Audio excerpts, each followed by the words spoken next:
cool nerds get fired up on today's topics. I'm your host and sensei, Master Chris Fury. Thank you for tuning in for another Facebook Live show. We have a fun and mysterious topic on deck tonight. But first, let me introduce our guests. We'd like to welcome Jacob to the show all the way from Nevada. I'm pretty sure this is our furthest guest of the season so far, but we're only 4 shows in, so you never know. Jacob is a comic book head and a figure collector. He's big in bird watching, gardening, and hiking. He also used to play Warcraft, Defense of the Ancients, and Smash Brothers competitively. He doesn't have any social media or anything, but he's here to promote donating old books to your local library. Douglas is back. Since being a guest on our pilot episode, the father of 3 counts himself amongst the nerdiest of dads out there. In his spare time, he's an award-winning stage actor and director in the Cleveland area, and he's an artistic director of the Mighty Goliath Productions. Last time Doug was here, he wore a Ninja Turtle shirt, as he's wearing today. So we're just hoping he knows some stuff. Doug, welcome back. Thank you. Smooth Bob here is currently quarantining from the comfort of his home. He's going to have lots of time over the next week or two to build some Gundams for his upcoming show, much to his wife's dismay. He tries to get his hands on as many model kits as possibly can, but all those lovely nights on the couch will be worth it for your viewing pleasure. Follow Smoothest Bob on Instagram so you can keep an eye out for a Mech Academy. And finally, from the Outer Rim territory of Boston, we have Daddy Louie, the host of everyone's favorite game review YouTube show, But Is It Good? Yesterday, he posted Fairy Unicorn Mermaid Princess Kitten, say that 3 times fast, which sounds pretty hardcore. You should check it out because Joe has gotten a pretty awesome makeover. You can catch him on Mondays from 4 to 6 on Twitch, streaming live some Power Ranger miniature painting tutorials for Renegade Game Studios. Tonight's topic, which is on the lips of just about every hero and a half shell loving human and mutant, is about New York's own Teenage Mutant Ninja Turtles, or more specifically, The Last Ronin. So unless you've been living in the sewer the last couple of weeks, The Last Ronin is a story that takes place in the possible future, and 3 of the 4 Turtle brothers has died. With 1 remaining and carrying the weapons of his said fallen brothers, we are left with the mystery of whom the Last Ronin truly is while seeking revenge for his family. There's a lot of theories that people have out there about whom this Last Ronin is because he does not wear the traditional colors of the 4 turtles. Before he wears the black bandana, he's really garbed up, almost has a Mad Max feel a little bit to it, along with Last Samurai. Let's start with you, Daddy Louie. What do you think? What are your theories on there, and what do you think? So I will tell you who I think, I guess I'm picking a side, who I think will be the Last Ronin, and I'm going to go with Donatello. And my reasoning behind choosing Donatello, because a case could really be made for any of the turtles, right? Because there really is, each brother has their own unique personality. They have their own unique fighting style. They have a lot of things about them are unique. So, you could really make a case for any of them. I'm going with Donatello because, 1, I really want it to be Donatello. 2, Leonardo, it's too obvious of a choice, I feel. Raphael has already spent a lot of time both in comics and on screen off on his own, as kind of the rebel type brother. So I don't really want to see that, which kind of left me with Michelangelo and Donatello. And I feel like Michelangelo is who everybody is kind of rooting for, I guess, to be the Last Ronin.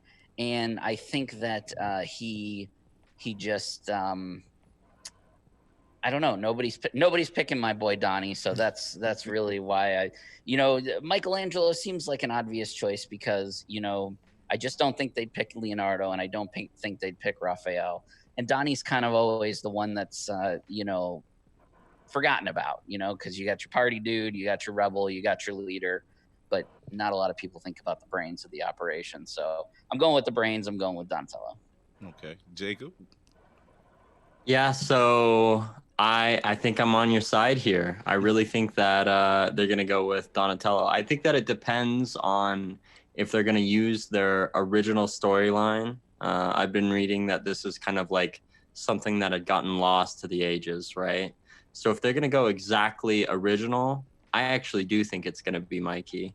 I've seen tons of, maybe it's just propaganda, but tons of stuff saying that the first person they worked on was Mikey, and tends to be the creator's favorites. But if we look at the current run, or I guess the current canceled run, about midway through that run, spoiler alert, but Donatello kind of dies, right? And then he comes back as Robo Donnie. So I think it would be really easy for them to recon a bit and make it to where all the turtles died with the Robo Donnie, and that's why he lived. But that's the one thing that I think is pretty hard for me to come up with a true conclusion in my mind is, why would only 3 of them die? Like, they always tend to be a real unit. So if that's the case, then maybe it is Raph, right? So it's hard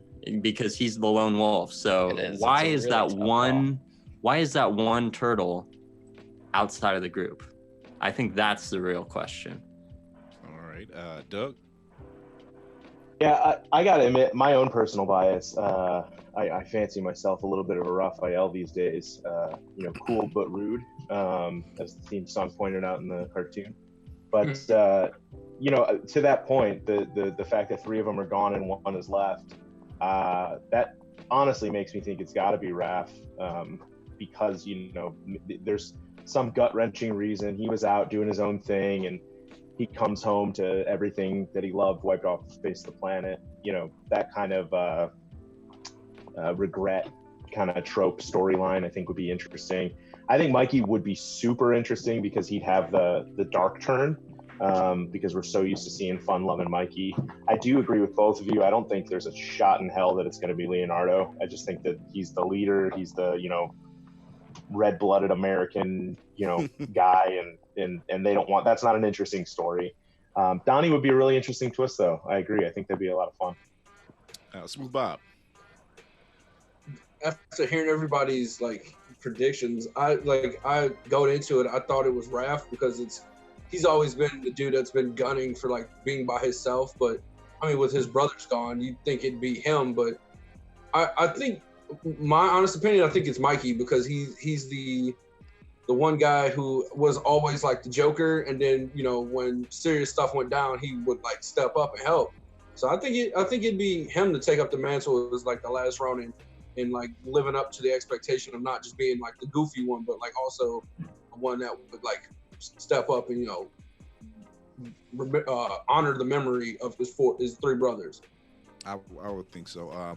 My money's really on those 2, on Donatello and Michelangelo, and more so Michelangelo, only for the reason of he seems to have the most growth, and you could see, and like you said earlier, Jacob and Doug, Donatello seems to be the one that's kind of pushed to the side, so you're not really sure. There has been some panels that shown that this last Ronin turtle is talking to himself, having a whole conversation.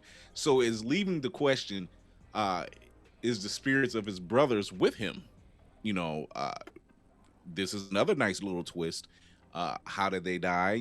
They're not revealing too much. I know this series doesn't drop until after a couple false starts, August 19th, which is a little over a week away. So let's just play theory party here. We'll start with Daddy Louie. What do you think possibly kick this whole thing off? So I know that Kevin Eastman has said that this was a story that he wrote, I want to say back in '87, that they had put together, and like Jacob said, it just kind of got lost to the ages or whatever, and they found it again and decided to kick it up.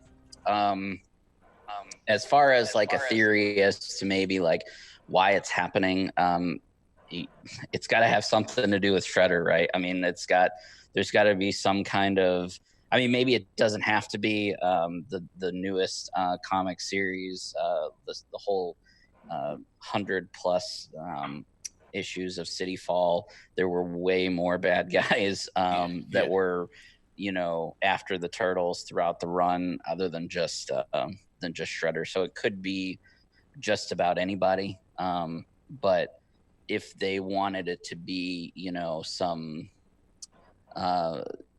I just feel like, you know, to make it more of a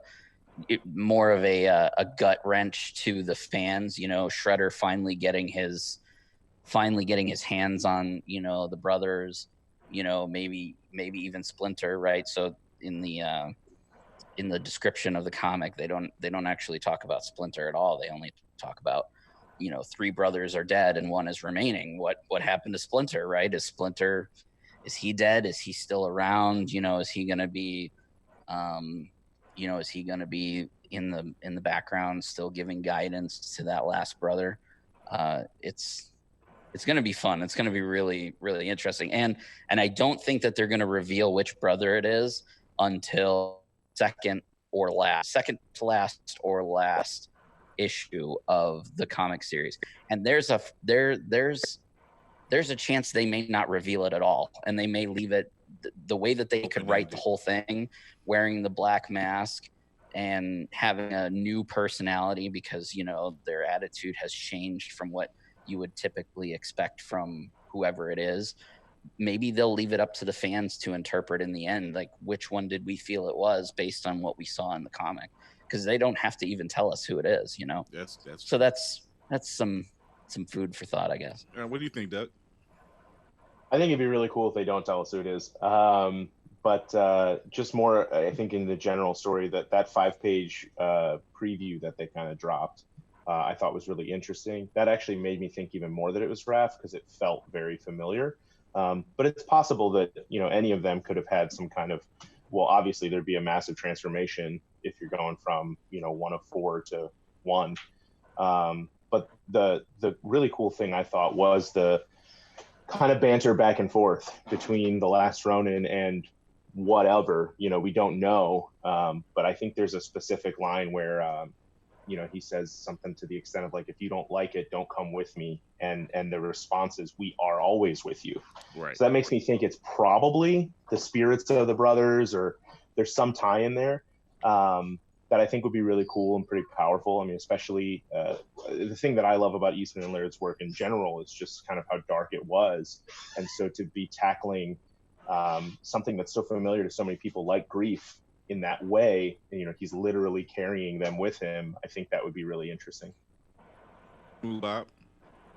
I think with the panels and, you know, the whole conversation of talking to itself, I mean, in like who's to say that they don't show us like an overhead shot of like whoever he's talking to, but like faded out, so it could be like the 4 brothers as like a conscience, but it'd be like the 3 of them standing there talking to the one Ronin.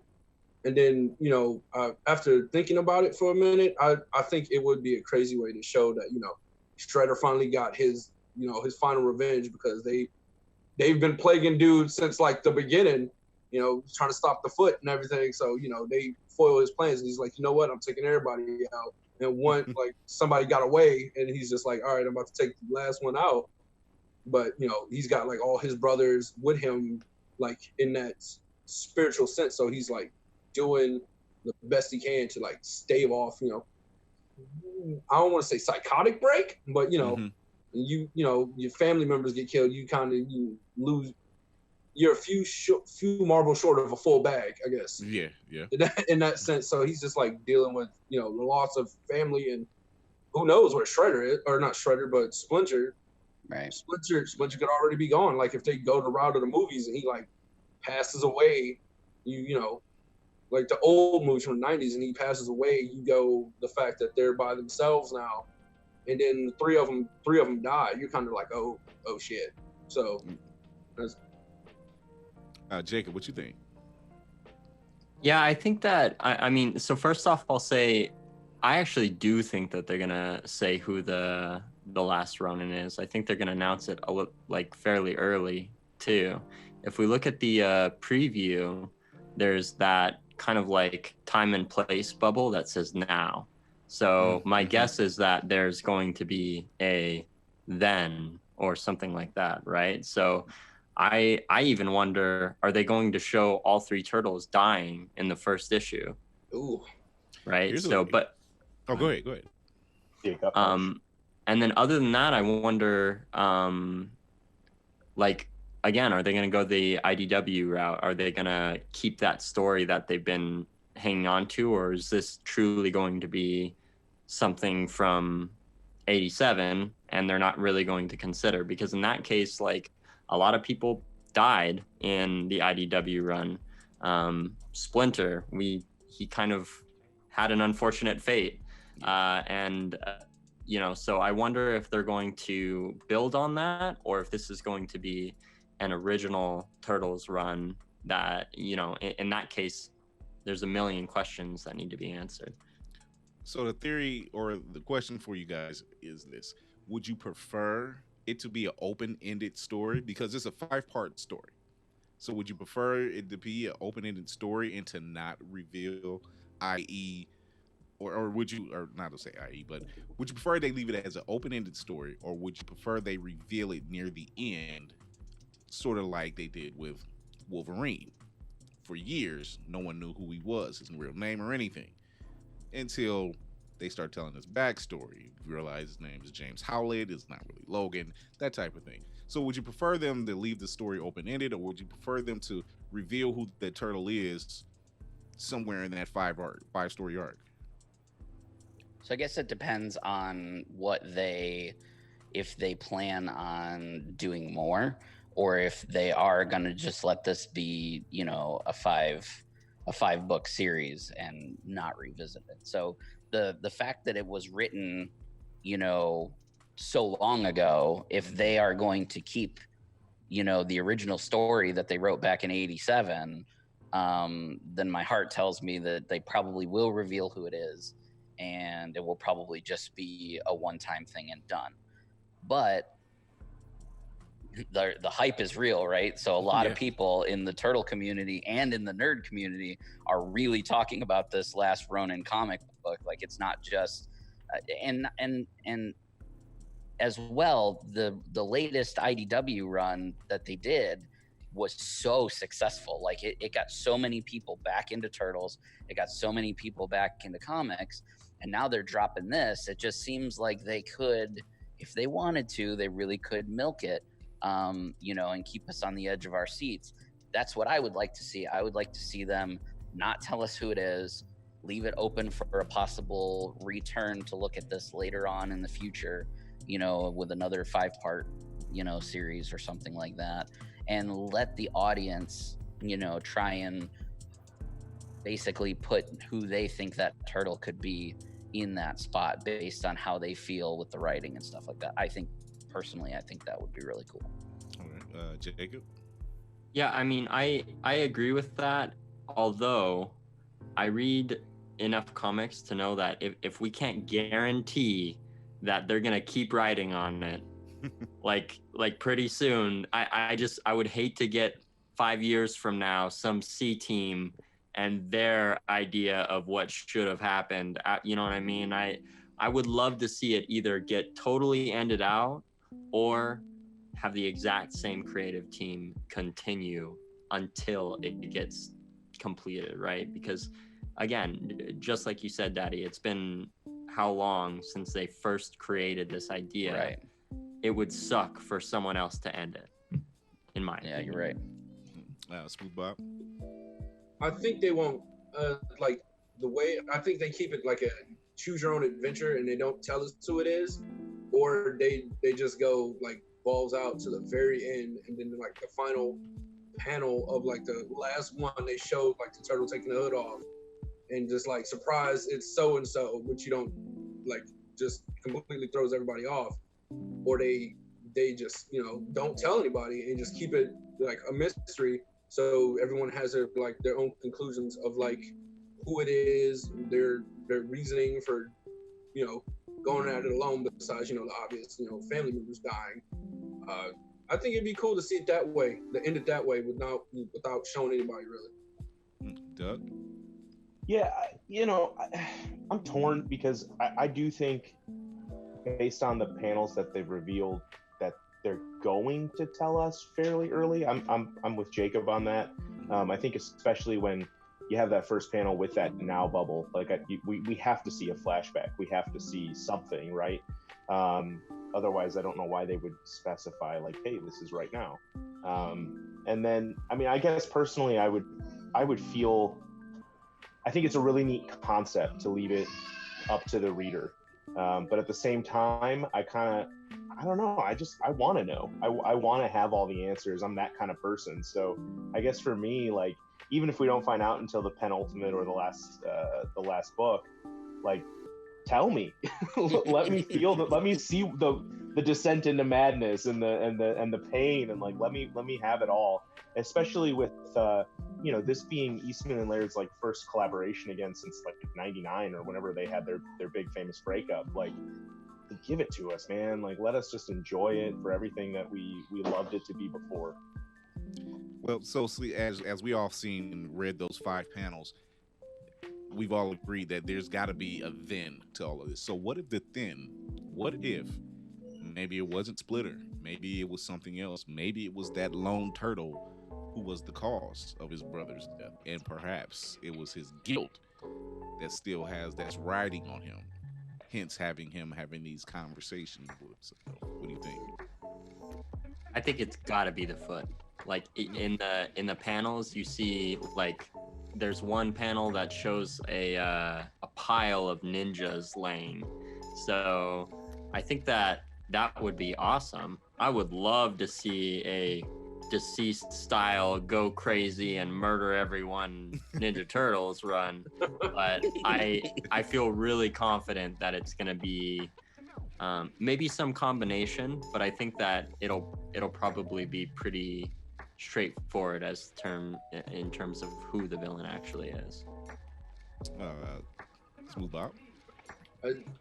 After I agree with Jacob. It's gonna be something like crazy, but I fully believe it's the foot. Like, shown the numbers that they've had against the Turtles many a times. The Turtles have taken them out a couple of times, but at some point something's got to give, and they get the hands, like they catch them hands, so to speak, and it doesn't end well. I mean, they've won a couple of times, and they also have been beaten like bad a couple of times. So I fully believe it's the foot this time.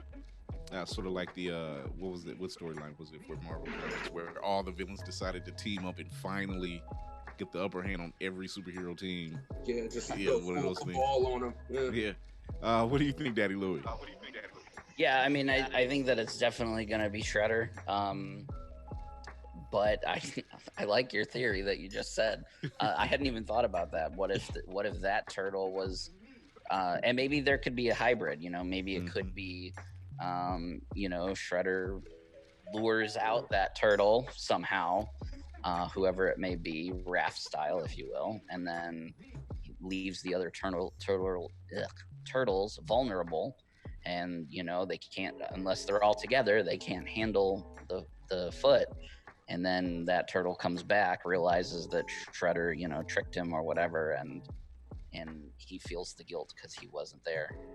So maybe it's a hybrid of both something that the turtle does and the foot, but the foot definitely has to be involved. Doug, what do you think?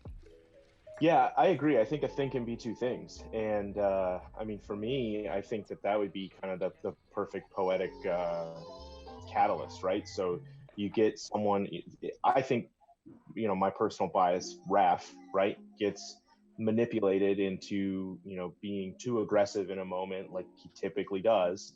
Shredder takes everyone out. He blames himself. There's this big descent. I do think it's probably Shredder. I think we've seen some of the the title panels or whatever, as Jacob pointed out with the foot. If you look at that one particularly with all the ninjas all beaten up, they're robotic looking. And there's also in that pile of destruction, you can make out Rocksteady and Leatherhead in the background as well. So I think it's pretty telling that it's probably going to be a familiar face. there's also, you know, some of that, the imagery in this, whatever he's trying to get into, right, is very Japanese, culturally based and aesthetic. So I think it kind of makes sense for it to be Shredder, but I love the idea of one of the turtles like really blaming themselves, really being part of the reason that it happened. So, Daddy Ludi, you mentioned earlier the milking it of the franchise. So earlier this week, last week actually, it was announced that Seth Rogen they were bringing back a CGI movie of the Ninja Turtles, which that goes over well with a lot of audiences. The last two iterations of the live action, there were some liberties that were taken, and I guess it didn't really go over too well. It was a little too dark, maybe. I guess CGI was a little too free on that one, you know, the mix. So what do you guys think about a new CGI, like the animated version, so to speak, CGI animation, not just a live action / CGI? Yeah, I think the CGI one would be cool. I mean, if you go off of the one that was TMNT, where it was like all of them, it was set after the Shredder was already beaten. It had Karai and like that weird like over like millions of years old warlord guy. That was pretty cool to see the turtles like that. And then you had like Casey and April, like, you know, on the outs or whatever, and then you saw like all the old characters come back together, and everybody had like weird day jobs, which was kind of funny. Makes me think of that Saturday Night Live sketch. Yeah, the middle-aged Ninja Turtles. Yeah, right. I love that. My cousin sent me that.